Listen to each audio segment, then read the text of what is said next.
Кто бы мог подумать, что маленький мальчик из крестьянской семьи, окончивший 7 классов сельской школы, в будущем станет грозой фашистских кораблей и освободителем Севастополя, Одессы и Новороссийска. Этого мальчика звали Астан Николаевич Кисаев, и сегодня мы находимся на улице, названной в его честь. Астан Николаевич Кисаев родился в городе Дигара, Северная Осетия, 11 сентября 1914 года. В рядах ВМФ начал служить с 1933 года. Окончив высшее военное морское училище имени Фрунзе, он проходил службу на Черноморском флоте. Перед самой войной Астан Кисаев был назначен командиром подводной лодки М-117. Подводники ласково называли ее «Малютка».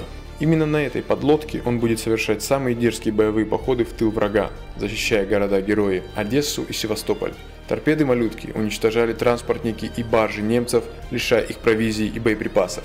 Известен случай, когда в мае 1942 года подлодка Кисаева заняла боевую позицию у ворот Балаклавской бухты, недалеко от Севастополя, и встретила здесь конвой фашистов.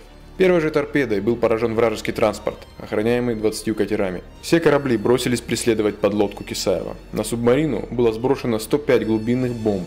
Благодаря опыту командира, слаженности экипажа, искусному маневрированию и умелой тактике выхода из боя, ни одна из бомб не попала в «Малютку», и она благополучно прибыла в Севастополь. В 1943 году Астан Кисаев вместе со своей «Малюткой» участвует в освобождении Новороссийска, изумляя фашистов своей дерзостью и уверенностью в себе. Его считали одним из лучших снайперов торпедной стрельбы, а все из-за того, что в каждом боевом походе подлодка Кисаева топила или повреждала вражеский корабль.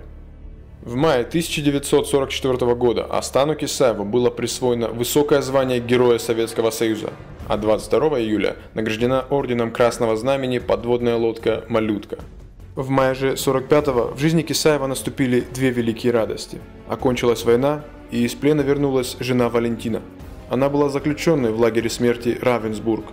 Ее нашли и освободили советские солдаты, еле живую, весившую 32 килограмма. После войны Астан Николаевич продолжил служить в рядах ВМФ, дослужившись до звания капитана первого ранга и параллельно преподавая в Севастопольском высшем военно-морском инженерном училище, вплоть до увольнения в запас в 1970 году. За боевые заслуги был награжден орденом Ленина, 3 орденами Красного Знамени, орденами Отечественной войны первой степени, Красной Звезды, многими медалями.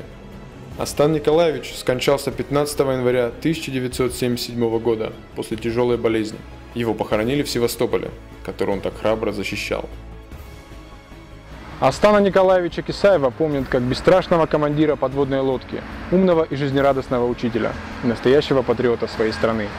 Так давайте запомним его таким и мы.